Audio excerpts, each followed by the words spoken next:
Saúdo a igreja com a paz do Senhor. Amém, não?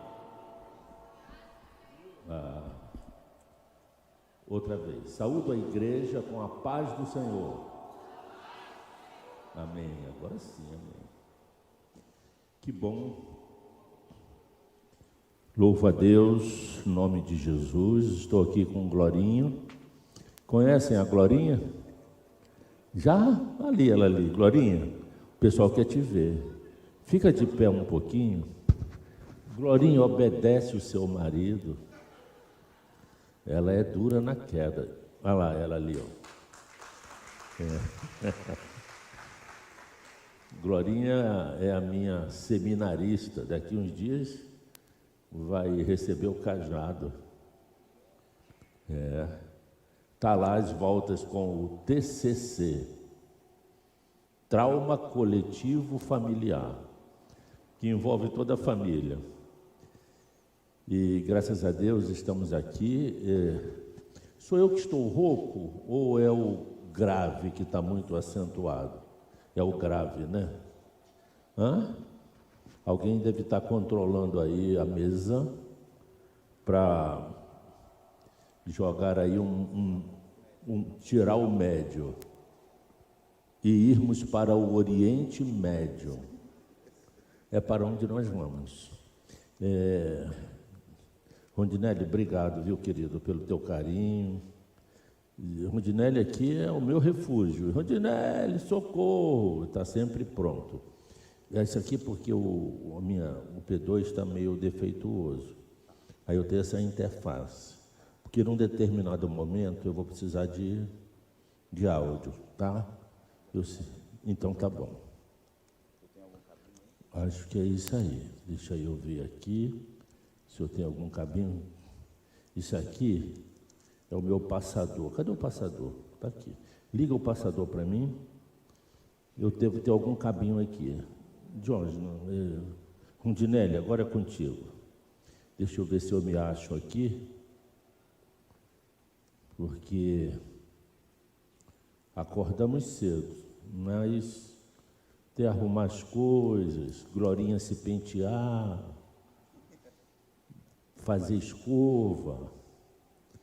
Aí alguém atrasou. Depois ela me pega em casa, ela desconta. Deixa eu ver aqui. Está aqui. Agradeço ao pastor Paulão pela confiança de sempre me convocar aqui, pelo menos no período da festa da carne, né? As pessoas estão lá se banqueteando.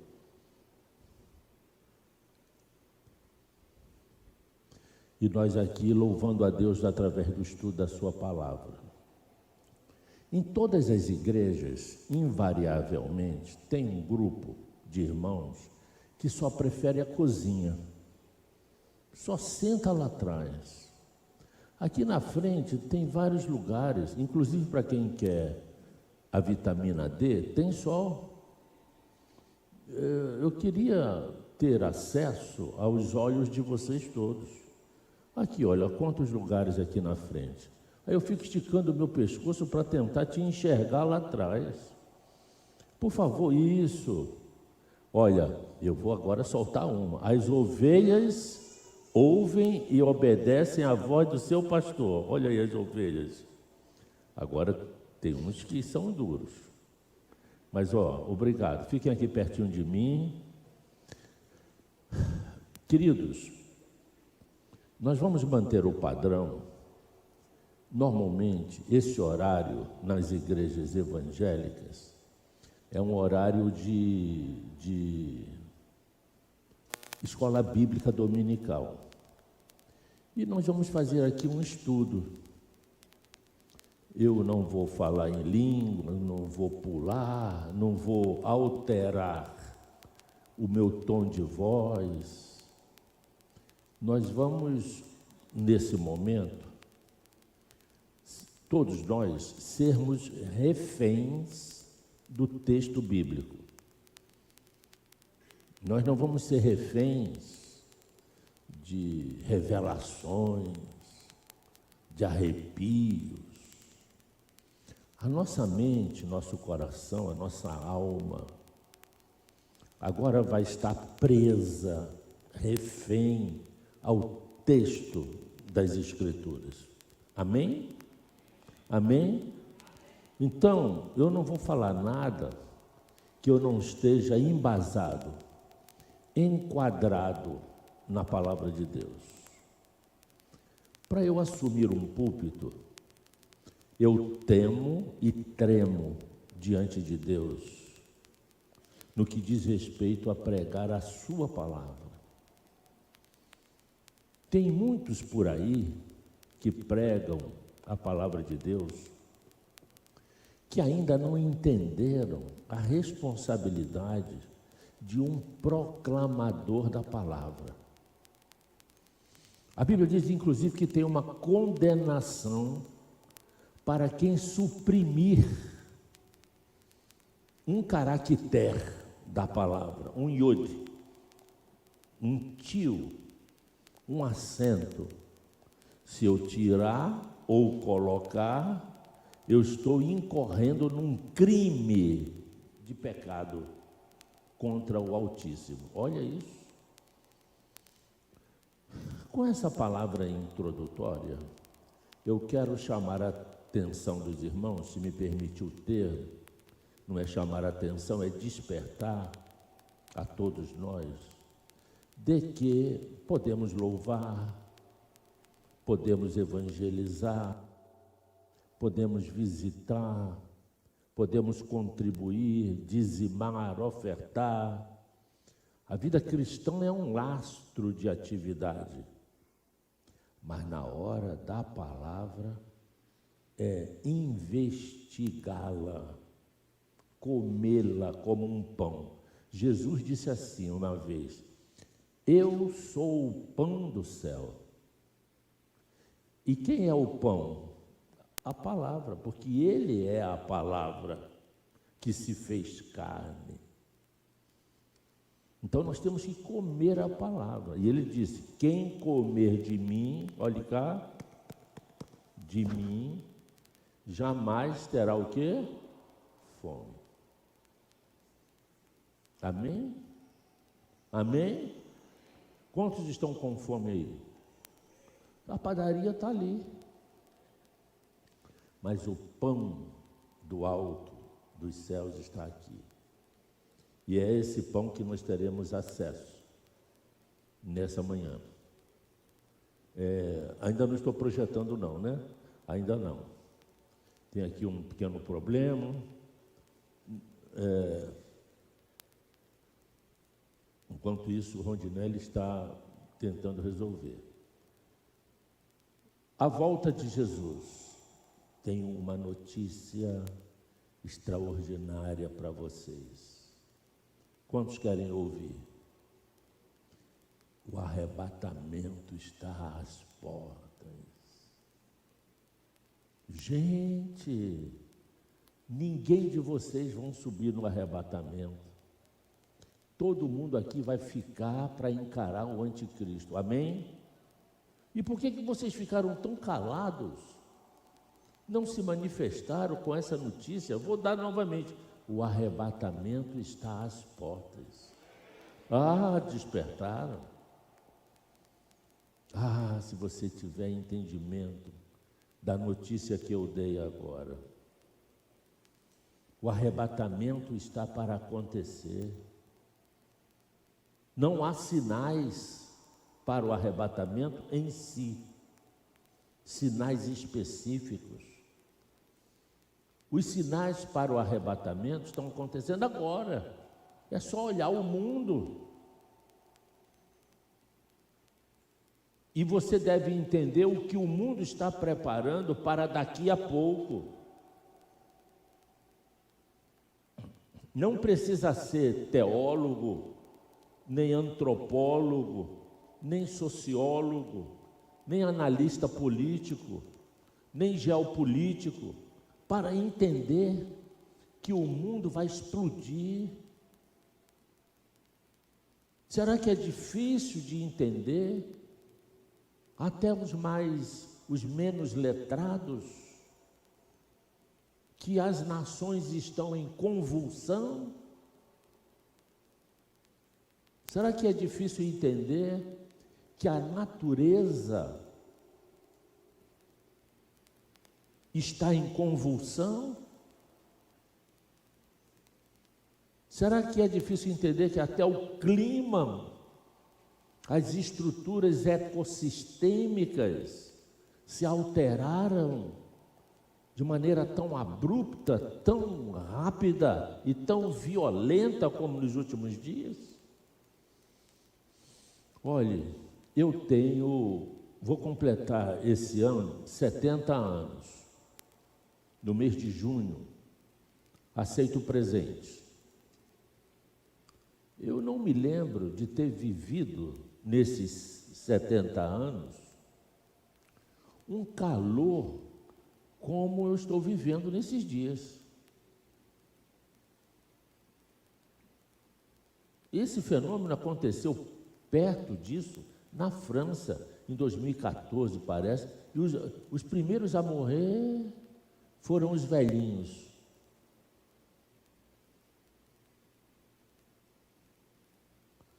Ah, Jesus, agora foi. Foi, agora foi. O Rondinelli fez curso com Bill Gates. Eu nunca vi um calor como esse.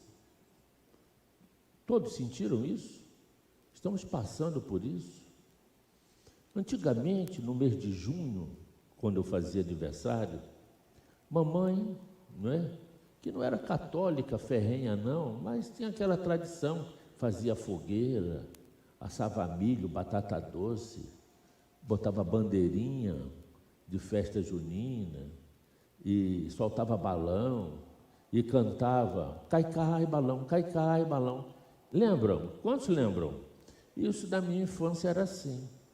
Mas quando chegava maio, meado de maio, quando a gente conversava uns com os outros, o vapor já saía pela boca. Lembra? Aquela fumacinha? Chegava em junho, julho, então, a gente brincava, parecia que estava fumando cigarro. Lembram disso? Quantos lembram? Ainda existe isso? Mudou. A natureza está em convulsão. As nações estão em convulsão. Os líderes nacionais não se entendem. Anteontem, o presidente da Ucrânia visitou o presidente dos Estados Unidos e teve uma discussão ferrenha entre eles e não entenderam. O Zelensky saiu de lá quase expulso. Aí os da Europa já começaram a defender o Zelensky. A Turquia, que é aliada da Rússia, já se voltou contra a Rússia, porque disse que a Ucrânia tem que ser devolvida. Já foi contra o Vladimir Putin. E existe uma profecia de Vilna de Gaon, estudando Gênesis, de que a Rússia vai tomar o Estreito de Bósforo, Istambul, por onde passam os navios da Rússia, vindo do Mar Negro até o Mediterrâneo, passando pelo Istambul, Marmara, Dardaneles, Mediterrâneo. E o que esse homem falou há 200 anos está para se cumprir nos nossos dias. Amada igreja, Bíblia não é brincadeira. Jesus não é brincadeira. Ser crente não é brincadeira. E nós estamos chegando num momento, e é o momento que estamos vivendo, que o crente tem que ser full. Full é total. Ou é ou não é. Crente meia boca, o Senhor vai vomitar. A Bíblia diz isso. Crente morno, o Senhor vai vomitar de sua boca. É horrível tomar um café morno.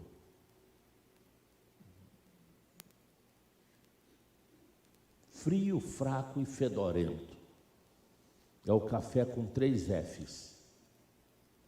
Assim é o crente morno. Frio, fraco e, para eu não usar o termo pejorativo, vou dizer que é um crente com desodorante vencido. E o que tem muito por aí no meio das igrejas? Porque a igreja está sofrendo nos dias de hoje uma crise de identidade, porque deixaram de estudar a palavra na profundidade, amando as Escrituras. A Bíblia tem que ser mais do que um prato delicioso em cima de uma mesa quando você está faminto. Você já comeu quando você está com muita fome? O teu cérebro começa a funcionar e joga no teu cerebelo a comida que você mais gosta, aí você fica pensando naquela feijoada. Rabinho de porco, orelha de porco, focinho de porco, olho de porco, espírito de porco, ali naquele prato, naquela mesa. Aí quando você chega de uma fome que parece que está vindo do deserto, aí quando vem aquela panela de barro borbulhando com aquele feijão preto, meu Deus, aí você parte para dentro, come com prazer. Bíblia é mais que isso. Os crentes têm que se apaixonarem novamente pelas Escrituras, porque elas são fabulosas, fantásticas, extraordinárias. É pão, ela nos alimenta, ela enxota, afasta a depressão. Quem é que não luta com dificuldade nessa vida? Eu mesmo, nesses dias, andei melancólico, triste.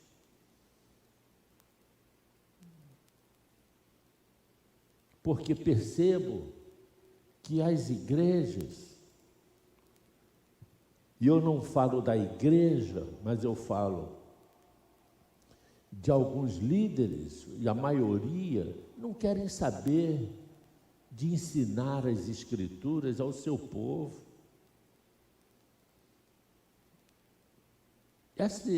Aqui agora, e eu falo isso, eu não tenho que esconder nada, eu falo mesmo, é a primeira agenda do ano que eu estou tendo. Mas, pastor, por onde você passa nessas igrejas por aí afora? O povo não gosta? O povo ama, não a mim, mas o que o Espírito Santo traz através do meu ministério. Mas os pastores falam assim: vocês gostaram no final? Gostamos. Querem trazer o pastor Edinaldo novamente? Eu já até sei, é uma média. Isso é uma média. Querem trazer o pastor Edinaldo novamente aqui? Queremos. Nunca me levam mais. Porque não interessa. Estudar a Bíblia, como nós estudamos, pregar debaixo do temor do Senhor, sem fazer papagaiada, sem fazer show, sem revelar nada, a não ser as Escrituras, que já está revelada a nós. Não traz, eles pensam que não traz público. É melhor trazer aquele pastor que eu te revelo, aí o cara anda por ali pela igreja, aí vai, porque Deus está me mandando, aí vai, pega um de vocês que ele já conhece, aqueles que são mais sensíveis a se motivarem. Aí levanta, olha, Deus manda te dizer isso e isso, aí o cara chora, a mulher chora. Tem falso profeta hoje no nosso meio para todos os gostos e para todas as idades. Tem um agora aí de 14 anos, é um fenômeno.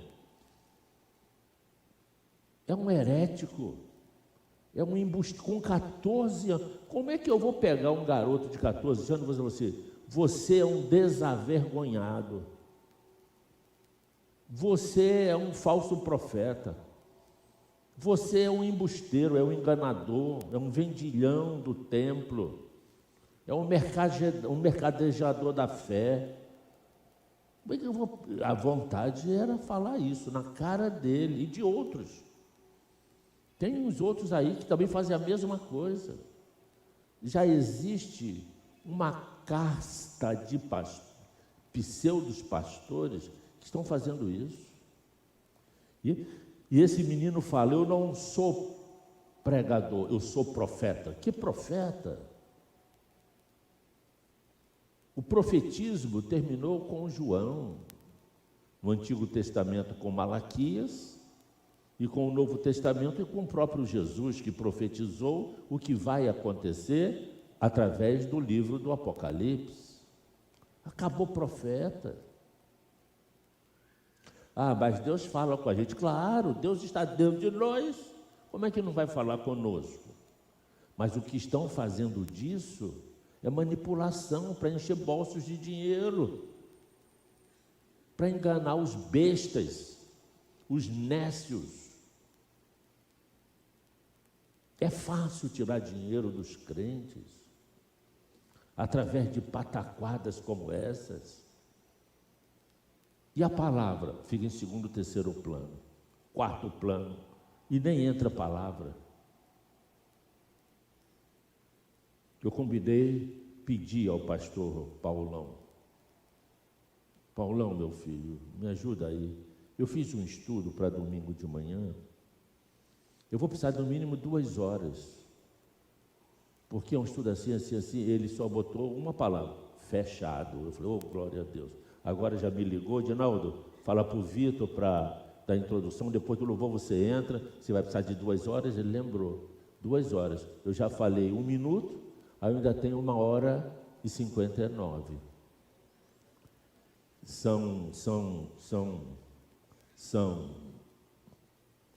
Eu não sei quem é que vai. Ele vai chegar daqui a pouco, ele vai dizer, chega, 8h48, 8h50, 9h50, 10h50 eu concluo, eu espero. Talvez até antes, se eu ver que vocês estão prestando atenção. Jesus vai voltar. Oh, que susto, vocês vão ficar calados. Jesus está com a mão na maçaneta da porta. E antes que ele volte aqui para julgar a terra e as nações, o seu corpo vivo,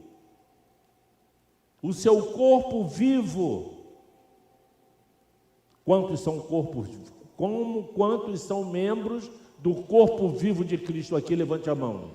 E irão ao seu encontro. Antes que ele coloque seus pés aqui, diga, antes que Jesus venha à terra, eu tenho convicção que antes vou ao seu encontro nos ares. Diga assim, porque se eu ficar esperando o meu Senhor aqui, diga assim, o bicho vai pegar para mim também. Entenderam o que eu quis dizer? Porque os que não forem ao seu encontro antes dele vir, para esses que ficarem, diga, para esses que ficarem, que não forem arrebatados, vamos dar uma linguagem bem popular e coloquial, o bicho vai pegar. Todo mundo sabe o que é isso. E o Espírito Santo já me revelou, por causa da palavra, muito do que vai acontecer quando ele chegar aqui. Muito que a Bíblia revela que vai acontecer quando nós formos arrebatados. Quando a igreja sair da terra, a terra entrará na verdadeira convulsão. Um espírito de paz, mentirosa, falsa paz, acertos entre os líderes nacionais, os presidentes, os primeiros ministros, as forças armadas estarão uníssonas, esperando um comando único. E aí, depois de 1260 dias, numa atmosfera mentirosa de paz, diz Paulo escrevendo aos Tessalônicos, sobrevirá repentina destruição. Aí, meu filho, a terra vai passar, e a humanidade também, pelo que nunca passou. Jesus falou em Mateus 24:15. Disse, porque haverá nesse tempo, palavras do próprio Jesus, grande tribulação, como não houve nunca na história da humanidade e nem nunca haverá. Olha o que o Senhor falou. E tem mais, se os dias da grande tribulação não fossem reduzidos, abreviados, ninguém escaparia.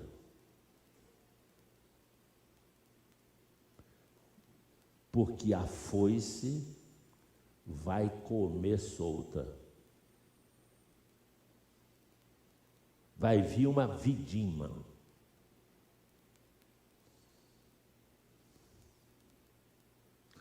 Jesus não veio para unir.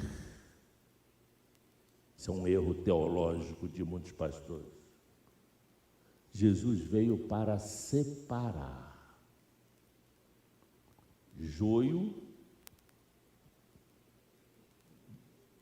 como vocês sabem, Jesus veio para separar joio,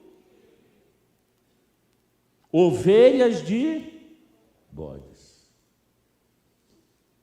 E a sua maior separação será quando a igreja sair.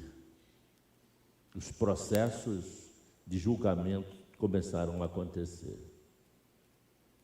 Ontem, uma pessoa inteligentíssima, pesquisador, estudioso, ele me fez uma pergunta, como se eu não soubesse que era para ele mesmo. Ele falou assim, pastor, e se a pessoa, por exemplo, não tiver a convicção plena de que vai ser arrebatado? Ou seja, não está certo ainda da sua salvação. Eu sabia que era para ele, porque esse sentimento passa por aqui também. Esse sentimento, esse pensamento, passa na mente de qualquer humano, mortal, pecador. A qualquer momento a gente para e pensa. Um dia desse eu olhei para o espelho na minha casa e perguntei a Deus, papai, me responde uma coisa, tu vai salvar isso aí? E eu estava olhando para o espelho. Isso aí sou eu. Porque, na verdade, o nosso Deus é tão santo que a iniquidade nos constrange. E a iniquidade está em nós. Ainda somos pecadores. De 6 da manhã até agora, quem não pecou? Olha, acho que eu não pequei não. Você acha? Porque existem até os pecados involuntários. Um dia desse eu participei da Rádio Melodia de um debate, não sei quem ouviu, cujo tema era o seguinte: você está preparado para o arrebatamento? Aí na pesquisa, metade diz que sim, metade diz que não. Aí na minha hora de falar, eu falei assim: eu confesso que eu não estou preparado. Aí os colegas que estavam lá, os outros pastores, me olharam assim, o Eliel me olhou assim, eu falei assim: não me sinto preparado, mas tenho a convicção de que estou justificado. Quem está preparado na métrica divina? Ninguém. Quando é que eu vou estar preparado aos olhos de Deus? Ainda não. Eu ainda estou num processo de santificação, mas eu tenho a convicção que o sangue de Jesus me justificou. Tenho convicção que Ele já escreveu a minha defesa. E aí o preparo ainda está acontecendo comigo. Porque todos nós, os crentes em Cristo, passamos por 3 processos. Primeiro, a conversão. Quantos se converteram aqui a Cristo Jesus? Amém. Qual o processo agora que estamos vivendo todos? A santificação. É um gerúndio, estamos nos santificando ao longo da nossa vida. E quando formos, diga, quando formos, toda a igreja, seremos glorificados. Aí sim. A primeira, a conversão. Estamos salvos da condenação do pecado.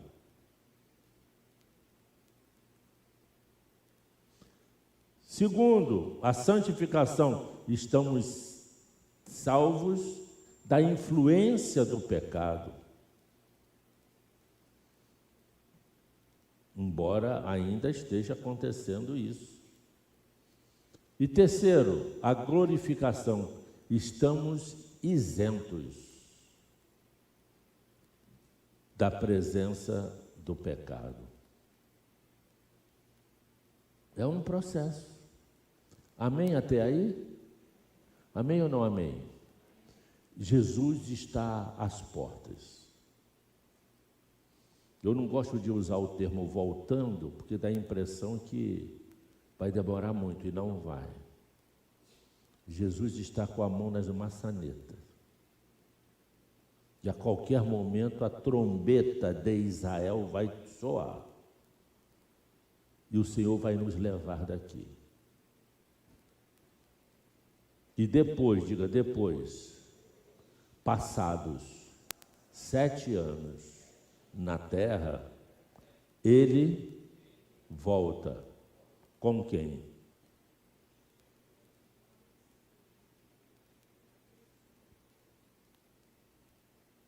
Aí Ele volta na terra.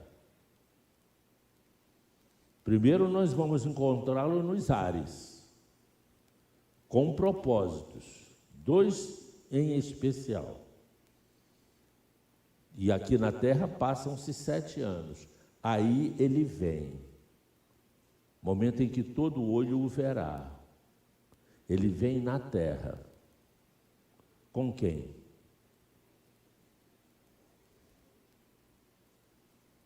Comigo. Eu venho com Ele. Se você não vem, ficou lá.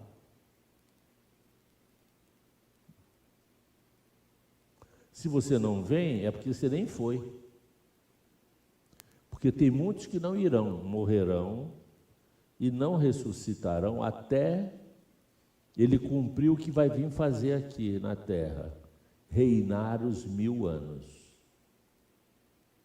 Então, quando ele vier, diga ele vier, ele vem com dois povos, os anjos e os crentes que subiram, ou os crentes que morreram no Antigo Testamento. O plano é fabuloso, o plano é perfeito. Muito bem, agora eu quero fazer uma pergunta. Todos perguntando, desculpa, a vocês mesmos. Quando ele vier, onde é que ele vem? Na terra. Quero alguma resposta. Israel, muito bem. Mas em que lugar de Israel? Alguém falou. Quem falou? O que você falou? Hã? Não, alguém falou. Alguém falou. Levanta a mão. Fala, meu filho. Muito bem. Fale mais alto. Você falou também? Falou o quê? Monte das Oliveiras. Então ele voltará no Monte das Oliveiras. Amém? Claro. Claro que não. E a irmãzinha botou a mão na cabeça ali, cabelinho branco, que nem o meu já, deve ter aí 40, 50 anos de crente de igreja, aprendeu isso, estudou isso, o irmão também. Ela botou a mão assim, falou: Jesus, errei, mas eu ouvi isso no Monte das Oliveiras. É o que falam por aí, é o que pregam por aí. Anteontem, ou há 3 dias atrás, eu liguei para o meu querido irmão, pastor Bernardo, meu amigo que eu amo, lá de Brasília. E eu falei: pastor Bernardo, quando Jesus vier aqui, onde Jesus vem? Ele falou isso também. Eu falei: tem certeza? Depois a gente conversa, porque ele não estava podendo conversar na hora. Aí ele daqui a pouco me ligou: pastor, Monte das Oliveiras, perguntei aqui a inteligência artificial. E a inteligência artificial disse assim: olha, a Bíblia não diz, olha o que a inteligência artificial respondeu, a Bíblia não diz com precisão onde Jesus vai voltar na terra, mas o que é de comum acreditarmos que será no Monte das Oliveiras. Eu falei: caramba, até a inteligência ficou burra. Não que nós tenhamos ficado burra, nós aprendemos assim, mas a inteligência artificial não saber dizer que não há, que a Bíblia não diz, diz. Dizer que as Escrituras não dizem onde Jesus vai voltar, diz com todas as letras. Pelo menos existem 5 passagens bíblicas, quantas? Que apontam o lugar geográfico da vinda de Jesus. Quantos querem saber? E não é do Monte das Oliveiras. Quantos querem saber? Da próximo carnaval, quando o pastor Paulo me trouxer aqui, eu revelo para vocês. Amém? Não? Tem que ser hoje? Então vamos ver, hoje ainda. A segunda vinda de Jesus. Jesus voltará atendendo a súplica da igreja. Amém? A súplica de quem? Porque ele voltará com a igreja. Nós já subimos quando ele voltar e voltamos com ele. Isto está claro? Sim ou não? Ok. Mas ele voltará atendendo a súplica de Israel. Por que Israel vai suplicar? Porque Israel não subiu. E por que o Israel nacional não subiu? Porque não crê em Cristo. Porque os judeus o repudiaram até hoje. Ah, pastor, mas tem muitos judeus que já se converteram. Estes já fazem parte do corpo dele. Já é igreja. Mas vai ter um povo que a Bíblia chama de remanescente de Israel, que vai ficar, porque até então não receberam Jesus como Salvador. E por isso eles irão suplicar pela vinda do eles vão suplicar pela vinda, porque não entendem ainda que será a volta. Os judeus irão suplicar pela vinda, porque não entenderam que de fato será a volta, porque ele já esteve aqui. Para eles, Jesus veio para eles, mas eles não o aceitaram. Está lá em João, capítulo 1, versos 11. Eles não o aceitaram, mas aí o texto diz: mas todos quantos o receberam. Está falando de quem? Está falando de quem? De nós. Deus fez com que tivéssemos a prerrogativa de sermos chamados filhos de Deus. Olha isso. Mas Yeshua veio para eles. E volta, diga, volta atendendo a súplica deles. Volta aqui na terra. Jesus nem veio, nem volta para a igreja. Jesus veio para Israel, que não o aceitou, e nós aceitamos, e entramos na oliveira verdadeira, e volta para Israel, não volta para nós, porque nós não vamos esperá-lo aqui. Vamos ao seu encontro nos ares, antes que ele venha. E quando ele vier, diga, quando ele vier, toda a igreja, quando ele vier, volta atendendo a súplica de Israel. Pastor, muito bem. Mostra na Bíblia. Pronto, está aí. 1, 2, 3, numa só voz. E... Só um minutinho, só um minutinho. Quem não lê, eu vou orar para não ser arrebatado. Vai ficar na grande tribulação. Aí você vai ver o que é bom para tosse.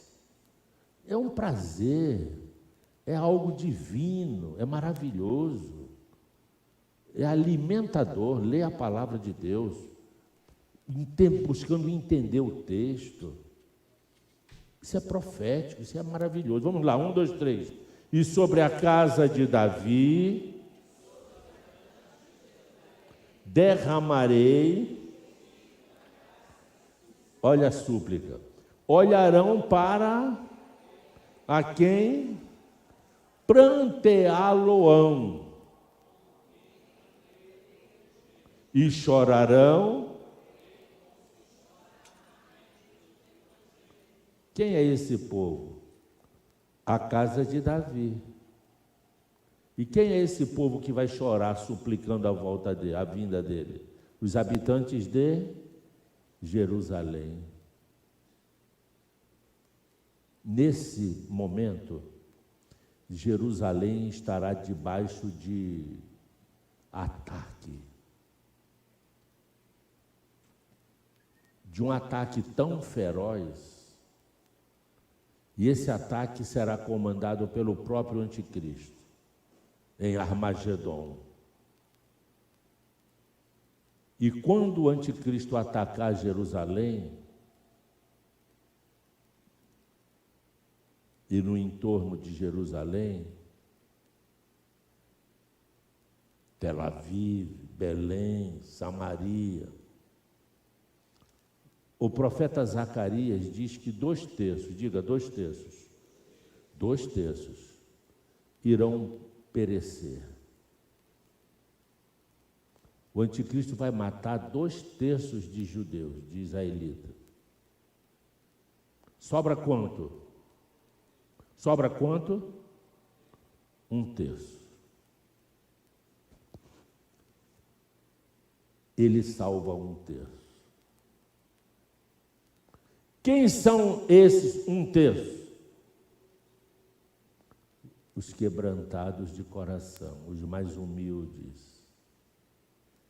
Porque o povo judeu, o povo de Israel, é meio... Entenderam? É meio... A Bíblia diz que eles são um povo de dura cerviz. O que é dura cerviz?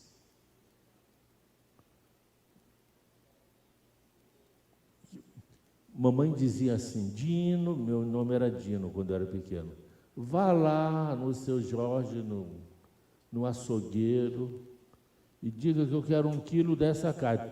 Diga para ele não mandar carne de pescoço, não. Carne de pescoço é carne dura. Então, quando a Bíblia diz que o povo de Israel é um povo de dura cerviz, quer dizer que o pescoço dos judeus são duros. Eles não curvam a cabeça. Depois você tenta curvar a cabeça de uma pessoa, sem que ela queira. Faz força. Ela tranca, vai abaixar a cabeça de um cara que luta MMA. O pescoço do cara parece um tronco de árvore. É a carne mais dura do corpo humano, é a cerviz. E a Bíblia diz que os judeus têm dura cerviz. Mas Jesus, antes que venha, com o ataque de Jerusalém, vai salvar, vai livrar da morte 1/3 dos judeus. Aqueles que têm o coração mais macio. Aquele grupo que Deus vai transformar de coração de pedra em coração de carne. É o grupo que vai aceitar Jesus. Que foge, diga que foge de Jerusalém. Foge de Israel. Porque Israel estará sobre o ataque do anticristo na batalha, na campanha do Armagedon. O profeta Zacarias fala isso. Então Jesus vem atendendo a súplica de Israel. Senhor, Hosana, Hosana, Hosana, salva-nos, salva-nos, salva-nos. Olha aqui o que o Senhor falou. Jesus, quando esteve na terra, ele veio para Israel. Israel não o aceitou.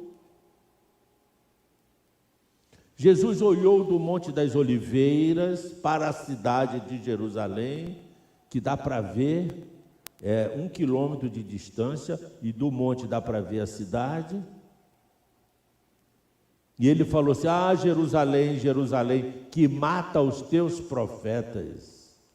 Quantas vezes eu quis agasalhar teus filhos debaixo das minhas asas, como a galinha agasalha os seus pintinhos, mas vós não querestes, e não me vereis mais. Ali o Senhor já estava dizendo que Israel já vai perder a chance de vê-lo, de conviver com ele. E ali em Lucas 13:35 ele diz: eis que a vossa casa vos ficará deserta. Qual é a casa dos judeus? Israel, Jerusalém. E ele ali já profetizou que Jerusalém ia ficar deserta, ia virar morada de chacais. E ficou no ano 70 depois de Cristo. Israel foi cercado pelo general Tito, filho do imperador Vespasiano de Roma.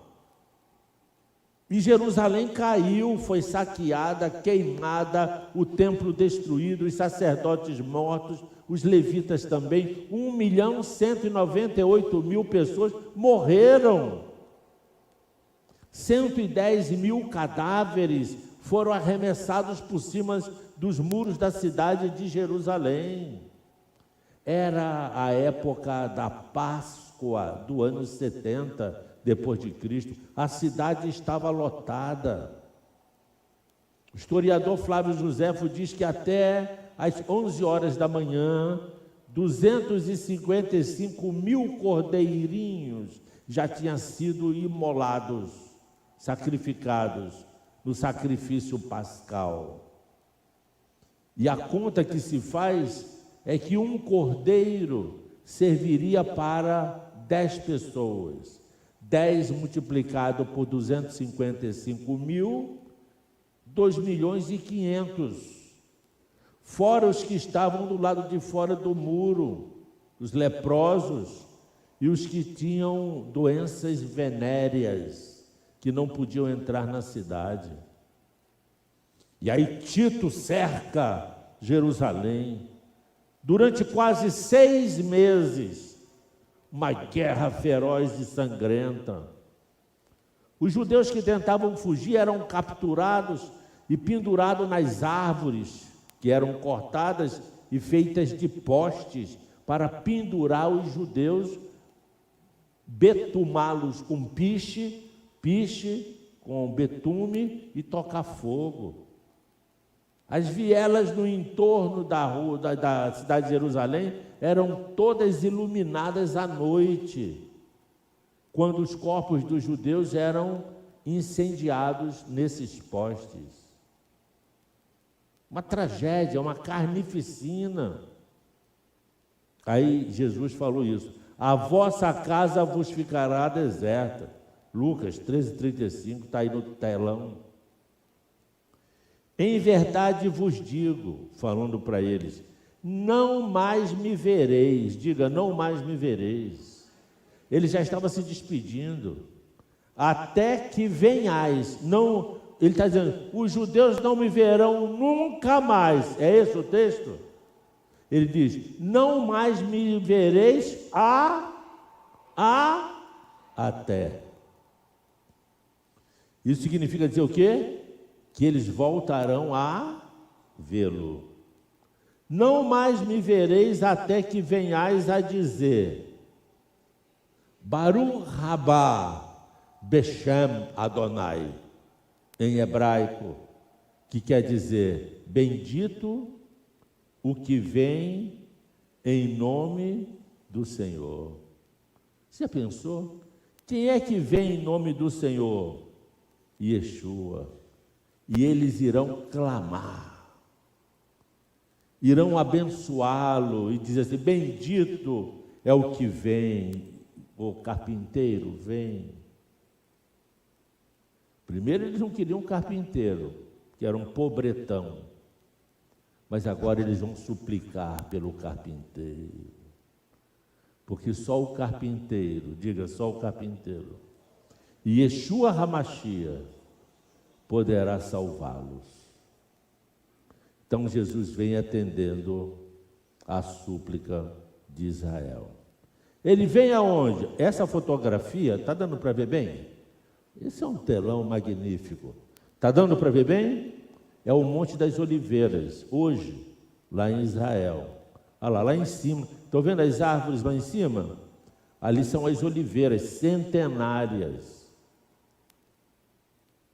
O local inicial do seu retorno não será no Monte das Oliveiras, não será aqui, como alguns estudaram isso, pensam isso.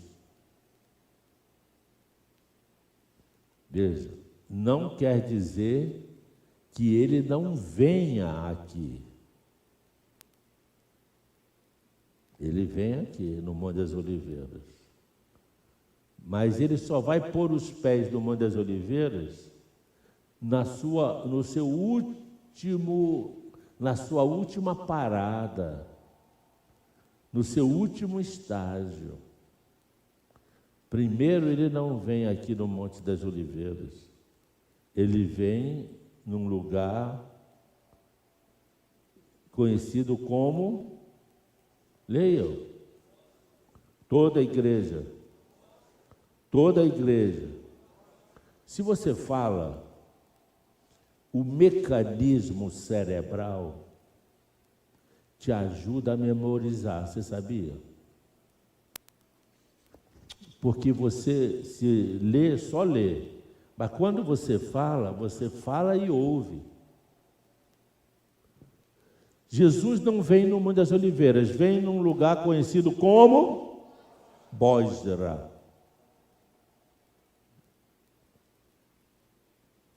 Aqui é o Monte das Oliveiras. Aqui é Bosra. Pastor, mas aqui é um deserto. Isso aí é Bosra hoje. Embora existam as cidadezinhas e tal, a maior parte da região é assim. Bosra, agora explicando o que é Bosra, foi a capital do povo de Edom.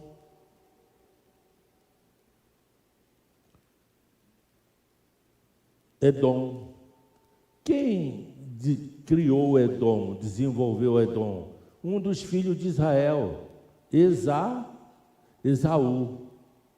De acordo com o Antigo Testamento, Edom foi o lugar onde o irmão gêmeo de Jacó, Esaú, veio a se instalar e originá-lo como novo povo. Gênesis 36, 1 e 9 já localiza essa região. No livro de Gênesis, Bosra é citada como cidade do segundo rei do povo de Esaú, ou seja, o povo de Edom. Pastor, e onde fica Bosra hoje? Onde fica Edom? Quantos querem saber? Daqui a pouquinho. Ainda hoje. Fica atento. Está aqui, é Bosra ainda. Algum probleminha? Ah, tá.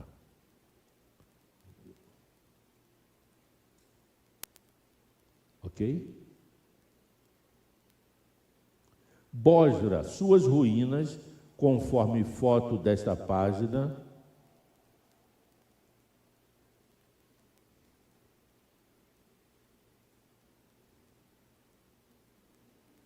apareça.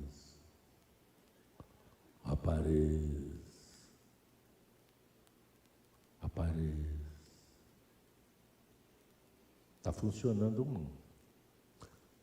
Funcionou.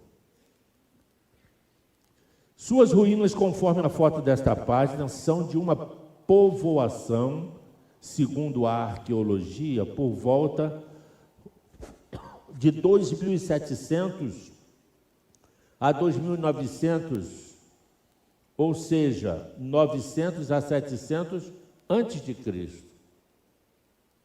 A citação bíblica de Gênesis 36 põe a fundação de Bosra por volta do ano 3.800 anos, por volta de 3.800 anos atrás, cerca de 1.800 anos antes de Cristo.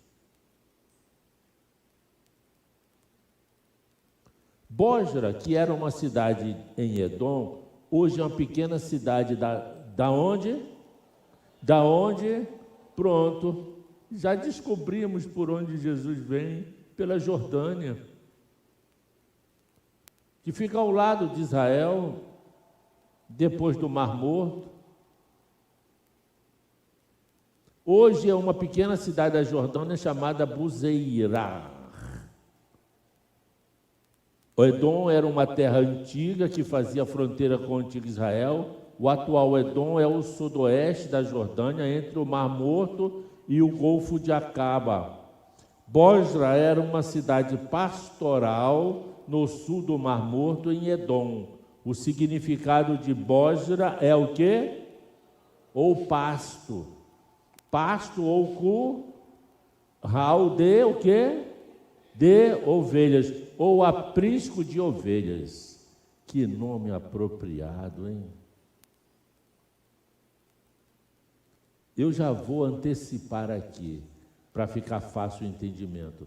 Sabe para onde 1/3 do povo que Jesus vai salvar da guerra do Armagedon vai se refugiar? Quem sabe? Onde será? Onde será? Bosra.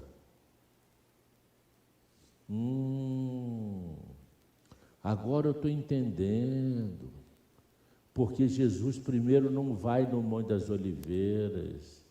Primeiro ele vai lá na Jordânia, em Bósra, porque aquele 1/3 que fugiu do anticristo, de judeus, vai estar refugiados lá. E ele vem, diga, ele vem atendendo a súplica deles. E eles estarão em Edom. Bósra, é o mesmo lugar. Interessante. Buserá é o nome atual de Bósra, uma pequena cidade da Jordânia, no estado de Tafilar. Aqui dá para a gente ver, não sei se o mapa está dando para ver bem aqui. Sim ou não?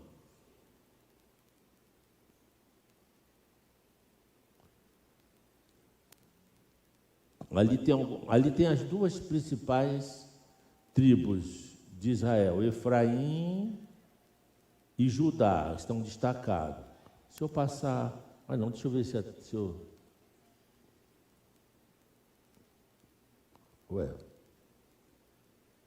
Não adianta. Ali, vocês têm que localizar. Está vendo aqui Edom? Quem está vendo Edom aqui? Está aqui embaixo, né? Está vendo esse lugarzinho aqui cercado? Um círculo? Deixa eu olhar para trás.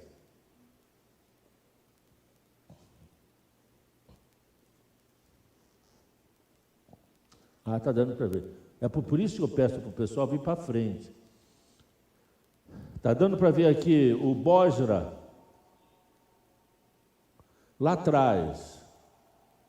Lá atrás. Está dando para ver? Aqui é Bósra, pertinho de Edom. É ali que o Senhor virá.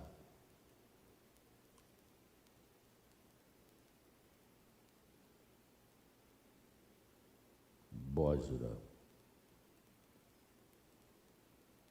Identificaremos com total precisão o local da segunda vinda como sendo Bósra, em Edom. Não no Monte das Oliveiras. O Monte das Oliveiras será a última etapa da sua vinda. Ele vai para o Monte das Oliveiras antes de entrar em Jerusalém.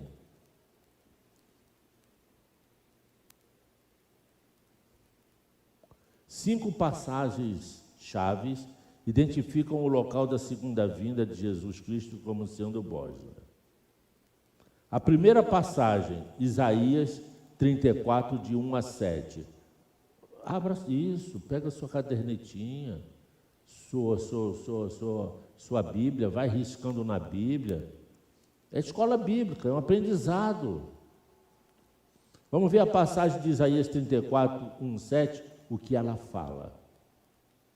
Chegai-vos, nações, para ouvir, vós povos, escutai.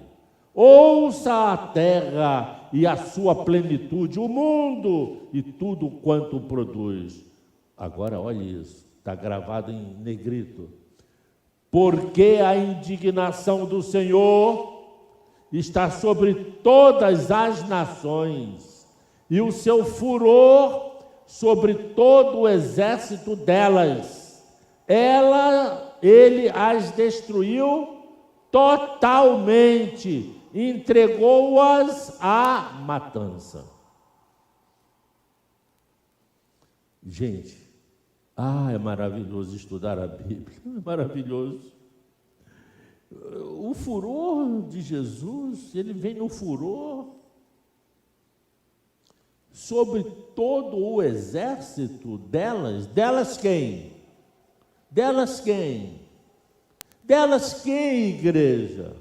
Das nações. Como assim? Os exércitos das nações estarão reunidos? Agora, já que você está sentado, é impressionante, a Bíblia não erra. A Agenda 2030 da ONU num dos seus itens, sabe o que ela prevê? Um exército mundial unificado. Os exércitos das nações estarão debaixo de um comando só. De quem? Do anticristo.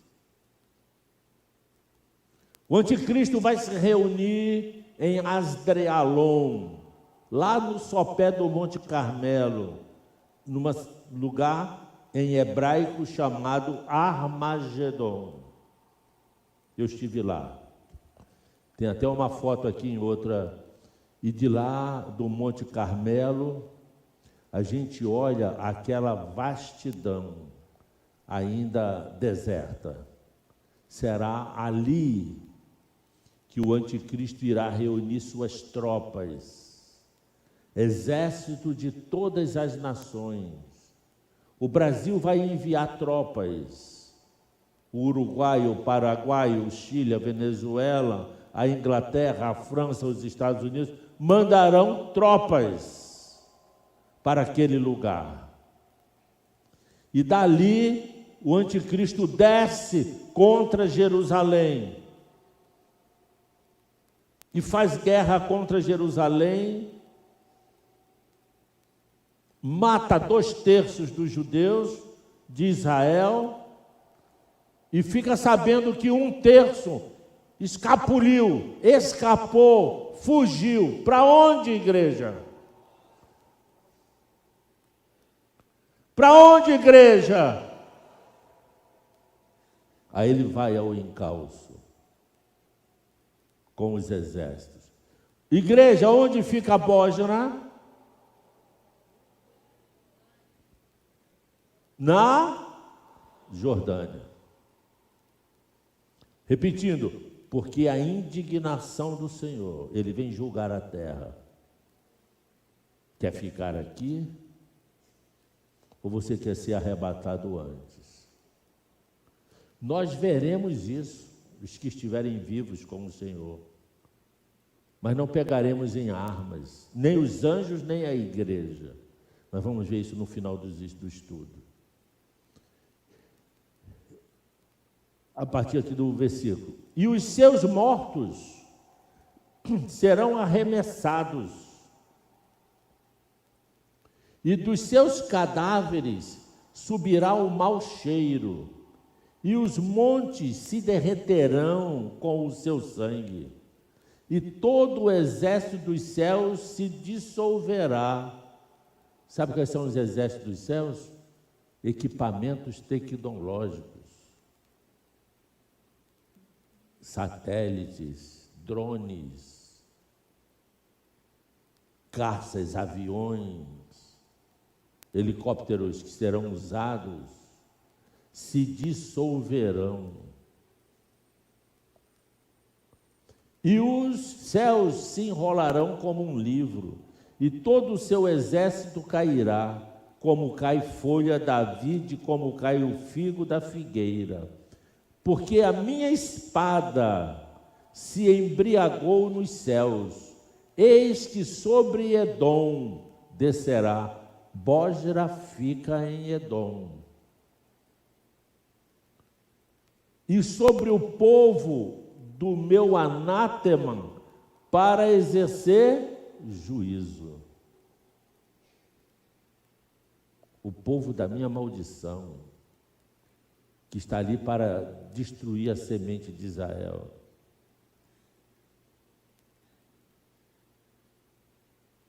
O seu exército cairá como cai folha da vide, como cai figo da figueira, porque a minha espada, a espada do Senhor, está cheia de sangue, está engordurada da gordura do sangue dos cordeiros e bodes, da gordura dos rins de carneiros, porque o Senhor tem sacrifícios onde?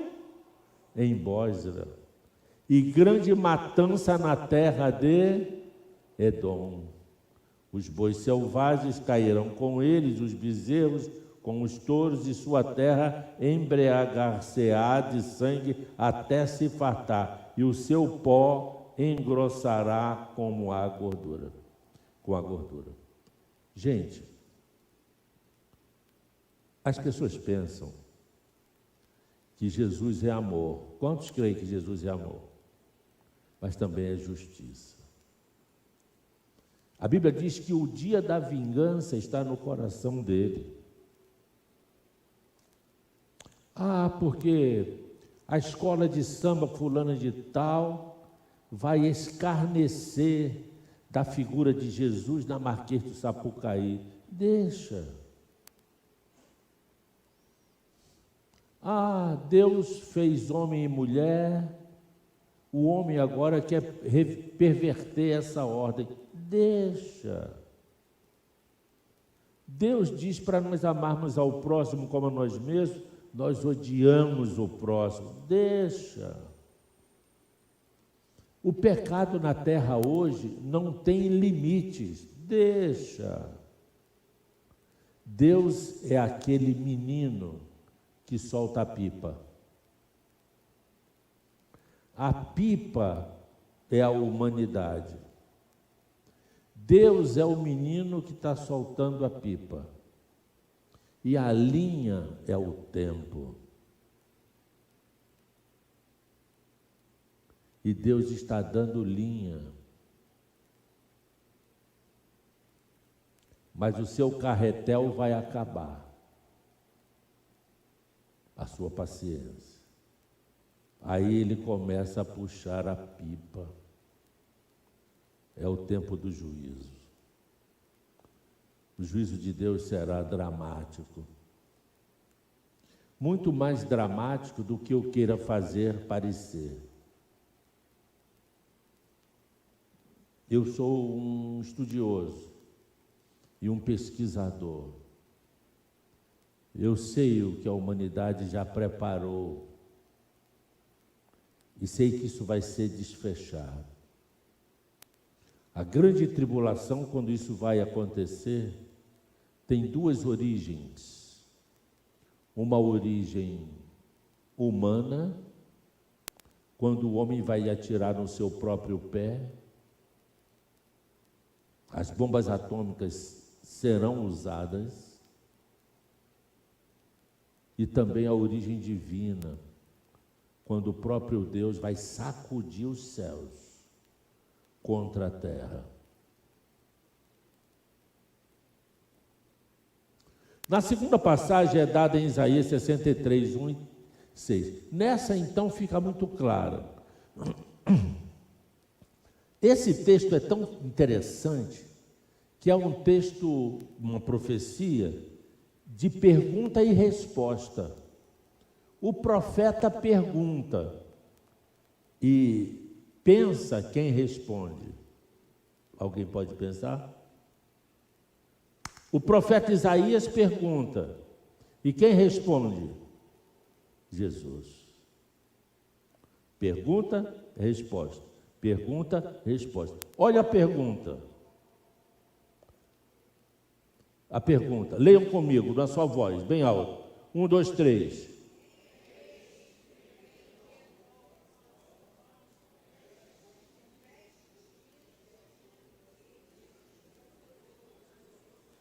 Que vergonha. Gente,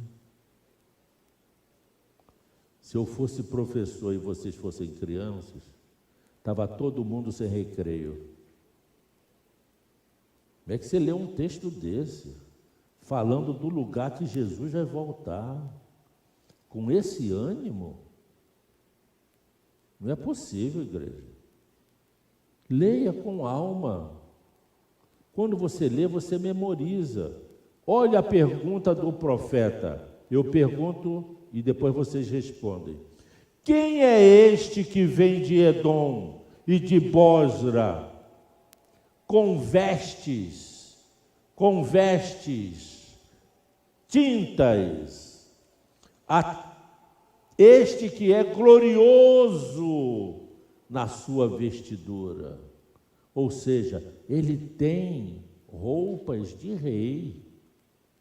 Ele é glorioso quando veste.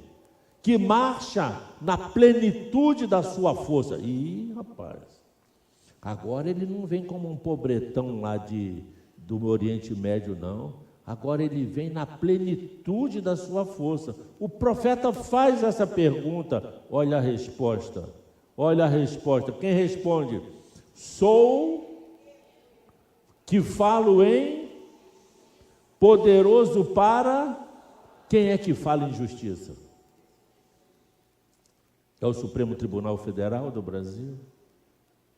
Quem é que fala em justiça? Quem é o justo? O único justo? Jesus. Quem é que salva? O poderoso para salvar. Olhe que o profeta faz a pergunta e o Senhor Jesus dá a resposta. Quem é este que vem de Edom, de Bósra, vestido gloriosamente? E o seu vestido está tinto, cor de sangue. Aí ele responde, sou eu, Yeshua HaMashiach, que fala em justiça, poderoso para salvar. Apenas um homem pode responder, eu que falo em justiça. Apenas um homem tem poder, que é poderoso para salvar, Jesus Cristo, o Messias, marchando em direção da terra de Edom e da cidade de Bósra. Ele estará marchando em direção ao Monte das Oliveiras. Segunda pergunta, por que está vermelha a tua vestidura? Tudo bem? Tá.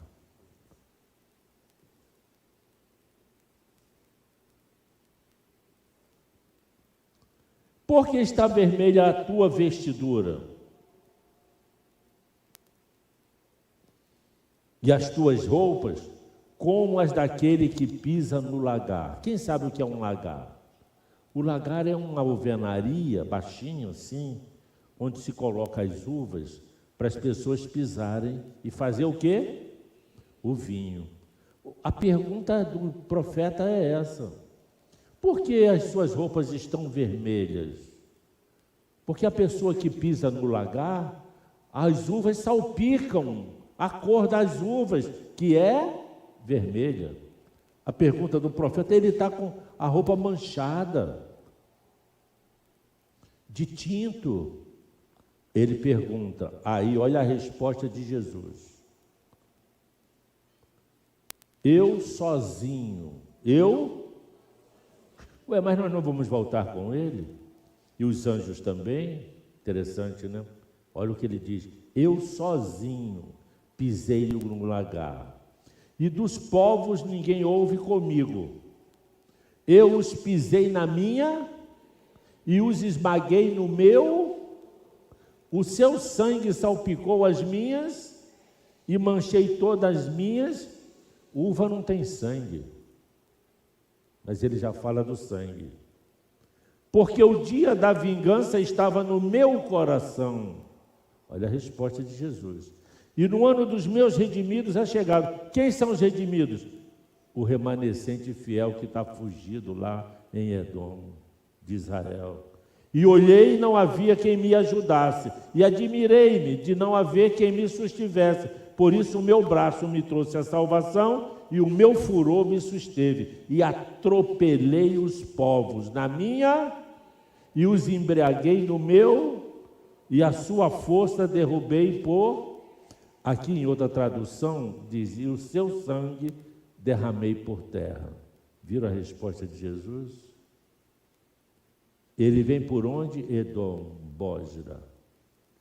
A coloração do sangue foi causada por uma batalha travada na terra de Edom e na cidade de Bósra. Ele lutou contra as nações sozinhos. A luta foi necessária para que ele salve o seu povo redimido, Israel.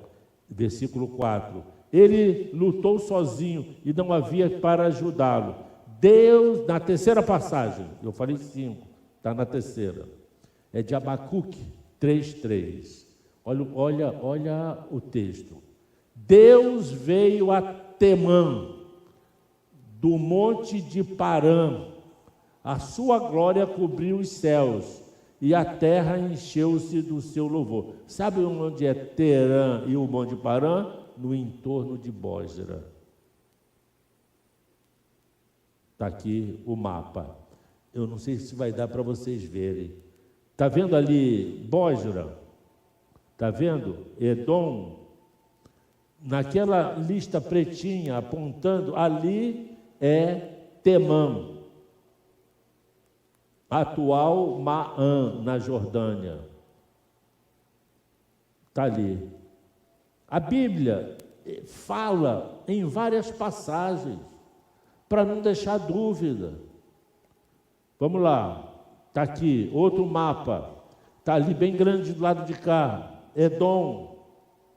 Ali, Parã, olha o deserto de Parã, circundado ali na seta. Temã e Monte Parã estão ambos nas proximidades de Bósra e estão localizados na mesma cadeia de montanhas onde está o Monte Seir. E o contexto está, obviamente, falando da segunda vinda do Messias, e este evento é dito que acontecerá neste local. É onde vai estar Israel refugiado. É para onde o anticristo vai querer exterminar Israel de vez. A matança vai ser tão extraordinária. Os soldados cairão fulminados, que Deus convoca, está lá em Apocalipse, as rapinas do céu. O que são as rapinas do céu? As aves de rapinas, urubus, águias, corvos, para servirem um banquete dos cadáveres, que ficarão espalhados lá em Edom, no deserto. Quando o Senhor se levantar para essa grande batalha do Armagedon. Ah, está aqui. Está aí. Eu trouxe um pequeno vídeo. Aí é o deserto de Parã. O Senhor virá por aqui. Vocês estão vendo esse deserto? Vai estar cheio de soldados, convocados pelo anticristo, que estarão ali para acabar com o restante de Israel. E é exatamente ali que Jesus vem, atendendo a súplica deles. Baruch haba Abeshem Adonai. Hosana, vem, salva-nos. Agora não temos escapatória. Temos notícia que Jerusalém foi destruída. 2/3 dos nossos irmãos já pereceram, mas nós estamos aqui. Tu nos deste asas para voar. Isso está lá em Apocalipse, capítulo 12. Aquela mulher vestida de sol que recebeu asas e que viajou para o deserto. É a mulher vestida de sol, é o remanescente de Israel. E o texto de Apocalipse diz que ali no deserto, Deus a sustentou por 1260 dias, ou seja, 3 anos e meio, os últimos 3 anos e meio da grande tribulação. O roteiro dos acontecimentos está aqui. Isso aqui explica bem. O número 1 lá em cima, quem está vendo? Lá atrás. Ali é o Megido, ali é o Armagedon. O número 1 ali é o Asdrialon, onde o anticristo reunirá as tropas dos exércitos das nações. Número 2, Judá, Jerusalém, onde ele vem e destrói Jerusalém, mata 2/3 dos judeus. Mais 1/3, diga 1/3. Diga, igreja, 1/3. Foge. Para onde? Para o número 3. Onde é o número 3? Onde é o número 3? Quem é este que vem de Edom? Com roupas manchadas de sangue. E depois que ele faz ali o juízo, destrói os inimigos de Israel, ele segue para onde? Para o Monte das Oliveiras. Só aí ele vai ao Monte das Oliveiras. E vai acontecer algo fascinante, que deu origem a outro estudo, que eu não sei se vai dar para, talvez na terça-feira. Quando ele põe os pés no Monte das Oliveiras, vai acontecer um terremoto violento, que vai abrir o monte de norte a sul. O vale de Cedron vai abrir. Aquele cemitério que está de frente da Porta Dourada vai abrir. Aquela porta, aquele muro vai quebrar. E a porta oriental, que está enterrada a 10 metros de profundidade, vai vir à tona, por onde ele vai entrar para Jerusalém, cumprindo a profecia do profeta Ezequiel. Uau! Queridos, isso me toca, me emociona, eu fico pensando, os colegas gastam dinheiro, fazem caravana, vão para Israel, para ver túmulo, para ver arqueologia, e esquecem de fazer um roteiro escatológico, para entender a geografia da volta, o que Jesus vai fazer em Edom, em Jerusalém, no Monte das Oliveiras, na sua volta. Eu sei que ele esteve no Monte das Oliveiras na vinda, mas ele vai voltar. E a geografia bíblica vai ser mudada, diz o texto. Esse é o roteiro. O roteiro é esse. Megido, depois vem a Jerusalém, depois vem a Edom, depois vai ao Monte das Oliveiras e entra na cidade de Jerusalém pela porta oriental. Todas estas passagens claramente identificam o local da segunda vinda na terra de Edom e na cidade de Bosra. Isso se correlaciona com o local onde o remanescente sobrevivente de Israel estará refugiado nos últimos dias. Quarta passagem, eu vou até às 10, faltam 5 minutos. Miqueias 2, 12 e 13. O remanescente de Israel reunido e refugiado em Bosra na segunda vinda. Olha o texto de Miqueias 2, versículo 12 e 13. Certamente te ajuntarei todo, ó Jacó. Gente, isso são revelações. Quando a Bíblia diz que vai juntar todo Jacó, são as 12 tribos. Está se referindo a todas as 12 tribos. Certamente congregarei o restante, porque 2/3 já pereceram. Pô-los-ei todos juntos, como ovelha no aprisco. Qual é o significado do nome de Bosra? Curral das ovelhas. São as ovelhas onde o Senhor vai reunir. Como rebanho no meio do seu pasto, farão grandes ruídos por causa da multidão dos homens. Subirá diante deles o que abre o caminho. Eles romperão, entrarão pela porta e sairão por ela. E o seu rei, quem é? Jesus, irá adiante deles. Sim, o Senhor à sua frente.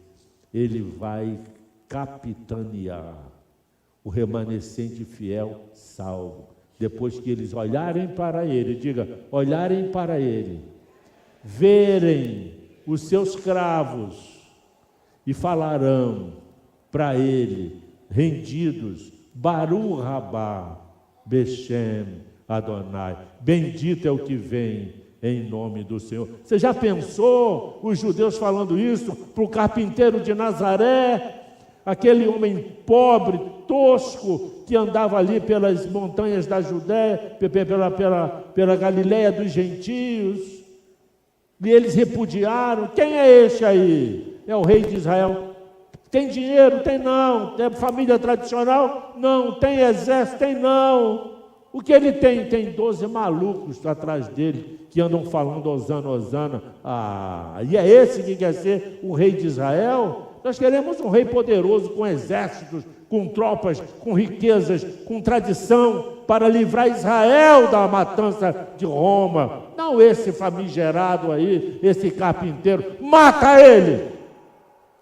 Aí eles vão ter que dizer isso para o carpinteiro. Baruch rabá, Beshem Adonai, bendito és tu, Senhor, que vem em nome do Deus Altíssimo. Um dia, ao pescoço dos judeus, irão quebrantar, a dura cerviz irá quebrantar, o coração de pedra se tornará em coração de carne, e eles olharão para Yeshua e reconhecerão que aquele carpinteiro era o tão esperado Mashiach de Israel.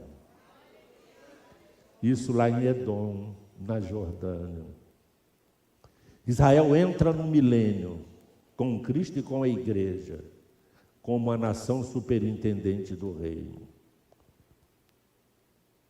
Quinta e última passagem, Juízes 5:4. Essa é pequenininha. Olha isso, olha o texto.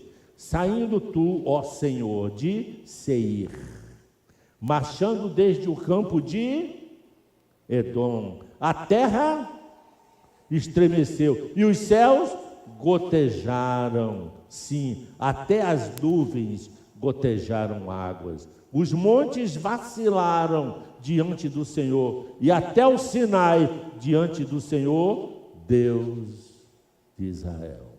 Meu Deus, todas estas passagens claramente identificam o local da segunda vinda como estando na terra de e na cidade de. Isso se correlaciona com o local onde o remanescente sobrevivente de Israel estará refugiado nos últimos dias. Diga amém todos os que entenderam. Glorifique o nome do Senhor. O Senhor seja louvado com as palmas.